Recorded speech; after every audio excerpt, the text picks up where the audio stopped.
Medio ambiente, contaminación y procesos productivos. Dirección de la producción, página 2. Partes 1, 2.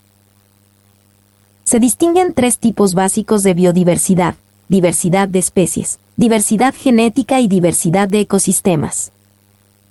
A diversidad de especies se refiere al número de especies diferentes, debido a la pluralidad del conjunto en el sistema genético, distinguiendo a una especie de otra, que habita en una zona determinada. B. Diversidad genética. Son las variaciones en los genes determinando en los individuos de una misma especie características morfológicas: tamaño, color de pelo, presencia de escamas o plumas, el tipo de hojas o rugosidad de la corteza, rasgos fisiológicos, tasa respiratoria, tasa fotosintética y sus patrones conductuales, conductas de cortejo, el cuidado parental y las formas de forrajeo. C. Diversidad de ecosistemas. Es la complejidad de las interrelaciones entre poblaciones de diferentes especies y su ambiente. Índices. Los índices de diversidad se calculan a través de expresiones matemáticas que relacionan el número de especies de una comunidad y los valores de importancia tales como número, biomasa, productividad, etc., de los individuos. Conservación. La conservación del ambiente y del ecosistema son de gran importancia para los seres vivos, pues de esta depende la calidad de vida de estos y la probabilidad de que una especie continúe existiendo en el presente o en el futuro cercano, pues en su hábitat poseen riesgos y amenazas por parte de los predadores, donde la misión principal de estos es la reproducción, y así lograr de una manera u otra el bienestar en cada uno de los seres vivos que habita en determinada biosfera. Unidad 2. Medio ambiente, contaminación y procesos productivos. Capítulo I. 1. Conceptos previos. Durante el siglo XX, el gran avance científico y tecnológico del ser humano da como resultado aumentar la calidad de vida material, elaborando utensilios domésticos que son utilizados en todos los campos de las actividades humanas, sin importar el deterioro del medio ambiente y el daño que le causaba a la flora y fauna, con la creciente contaminación de ríos, mares y suelos por la emanación de desechos que eran arrojados al medio ambiente, por la falta de ética ecológica, intereses económicos.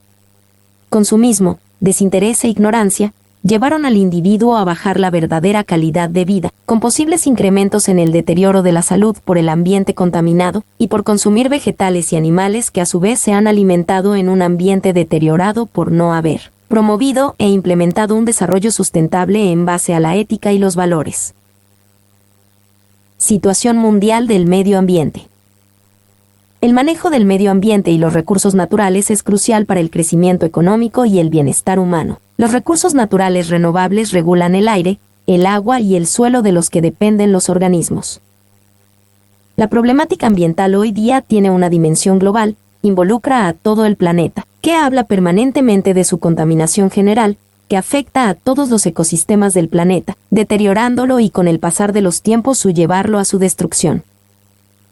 En un esfuerzo por reducir el calentamiento global, se establece el Protocolo de Kioto, que busca que en el periodo entre 2008 y 2012, los países industrializados reduzcan sus emisiones de gases de efecto invernadero en un 5.2% con respecto a las emisiones de 1990. Dicho acuerdo entró en vigencia en 2004, sin embargo no todos los países lo firmaron, siendo el caso de Australia y Estados Unidos, este último responsable del 36,1% de las emisiones mundiales. Dentro del protocolo se establecen metas individuales para cada país o región. Lo interesante es que a los países con emisiones bajas se les autoriza aumentarlas. Esto ha originado que se negocie lo que se llama unidades de carbono. Es decir, si un país excede el límite de emisión de gases invernadero que se le impuso en el tratado, puede comprar unidades de carbono a otro país, cuyas emisiones sean menores de lo que tiene permitido. Con esta medida se busca que cada vez más países industrializados se unan al esfuerzo de frenar el calentamiento global sin comprometer su desarrollo económico. Para países en vías de desarrollo representa una oportunidad para obtener una fuente adicional de ingresos económicos. Capítulo 2. Ecología. Es una rama de la biología que estudia las interacciones que determinan la distribución, abundancia, número y organización de los organismos en los ecosistemas. Es la especialidad científica centrada en el estudio y el análisis de la relación existente entre los seres vivos y el entorno que los rodea, es decir, la combinación de los factores abióticos, luz, temperatura, productos químicos, el agua, la atmósfera, el suelo, y factores bióticos, organismos que comparten el hábitat.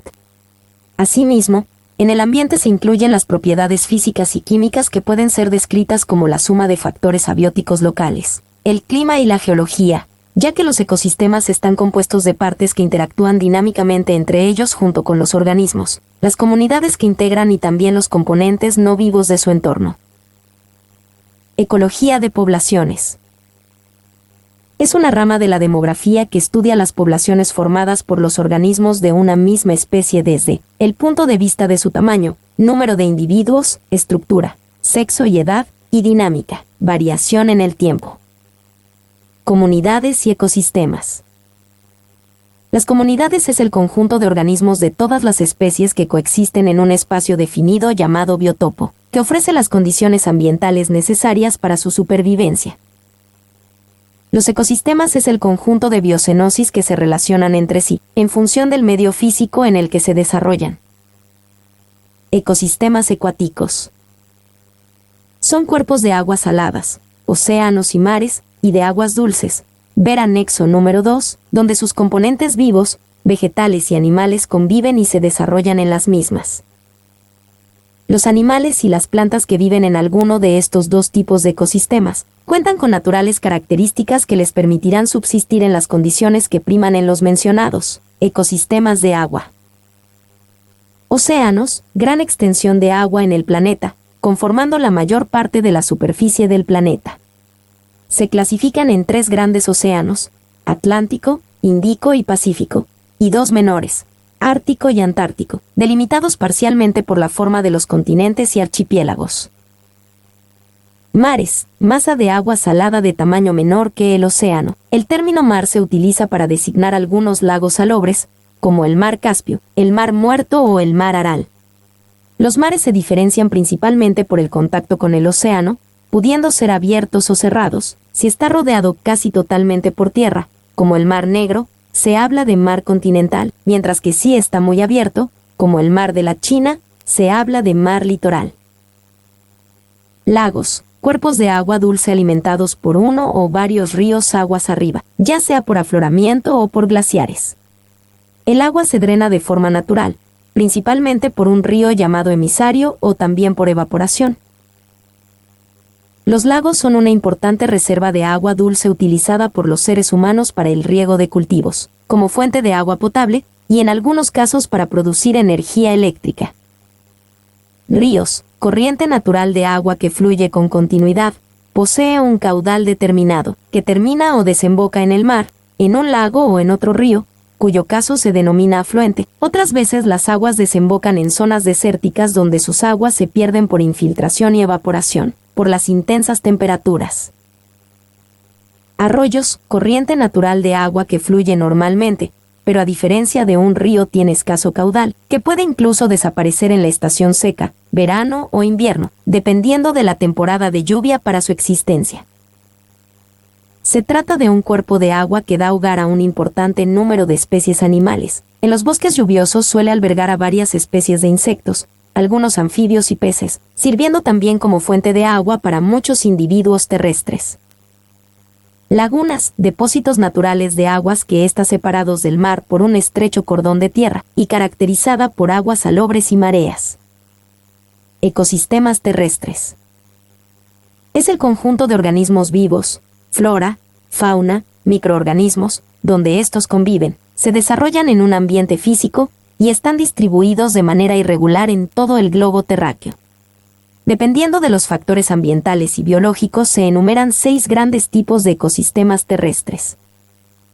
Desiertos, tundras, selvas, taigas, sabanas, estepas, praderas. Desiertos. Un desierto es un bioma que recibe pocas precipitaciones, la vegetación se adapta a la poca humedad, cactus, y la fauna usualmente se esconde durante el día para preservar la humedad, murciélago.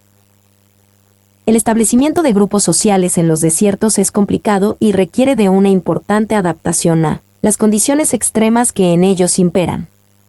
Los desiertos forman la zona más extensa de la superficie terrestre. Con más de 50 millones de kilómetros cuadrados, ocupan casi un tercio de esta. De este total, 53% corresponden a desiertos cálidos y 43% a desiertos fríos.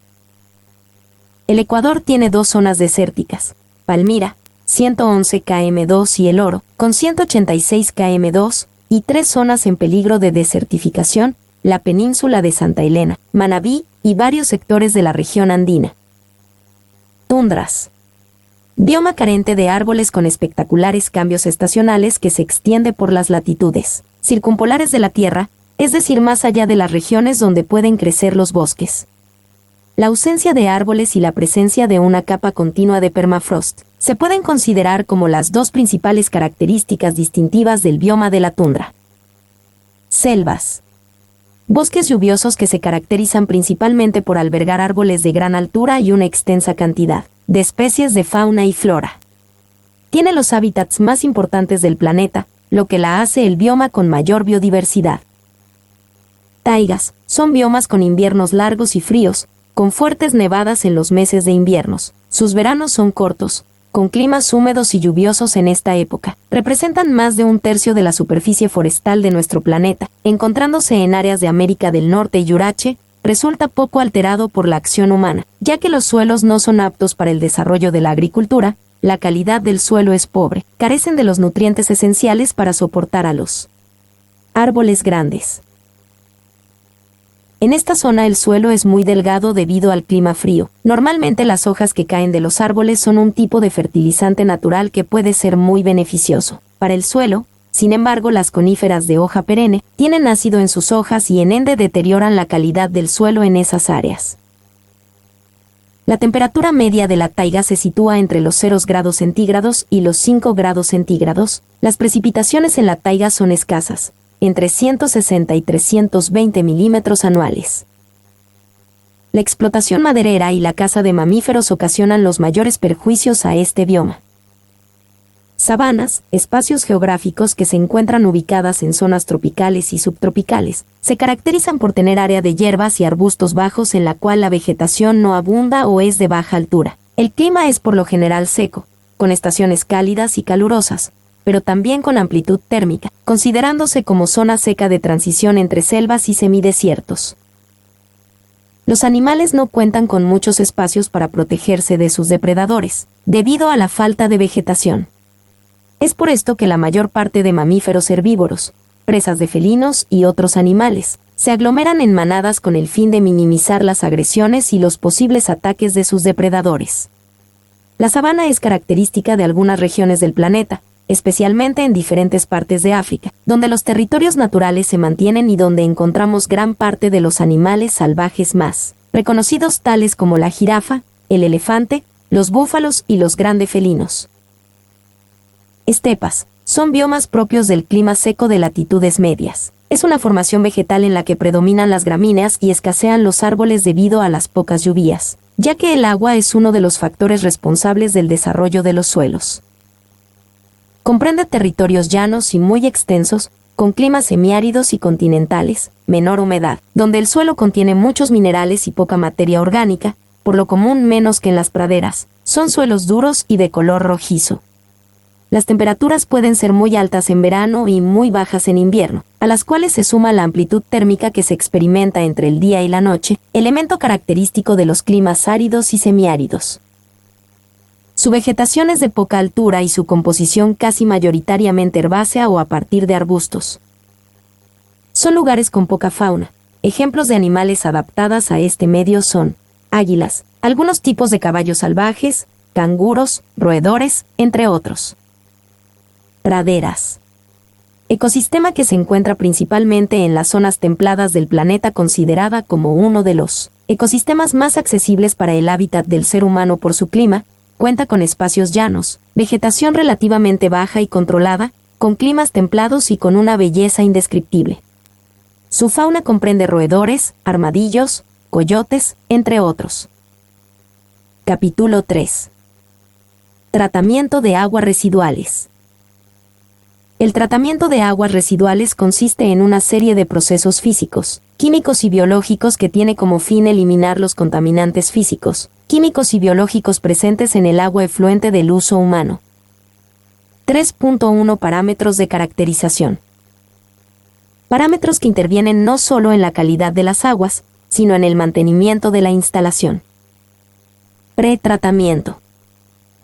Consiste en emplear rejillas, tamices y microfiltros. Rejillas retienen basuras, material sólido grueso que pueda afectar el funcionamiento de las bombas, válvulas, aireadores, etc. Se construyen con barras de 6 milímetros de grosor y son instaladas a 10 centímetros de distancias. Los tamices.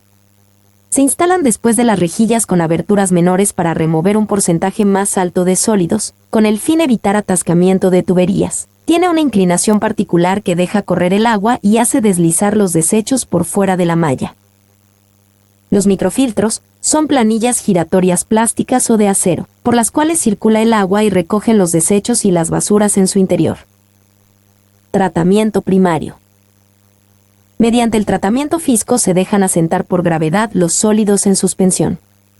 Las bacterias que crecen en este medio, juntos con otros sólidos, se retiran en un tanque de sedimentación secundario y se hacen entrar de nuevo al tanque de ventilación.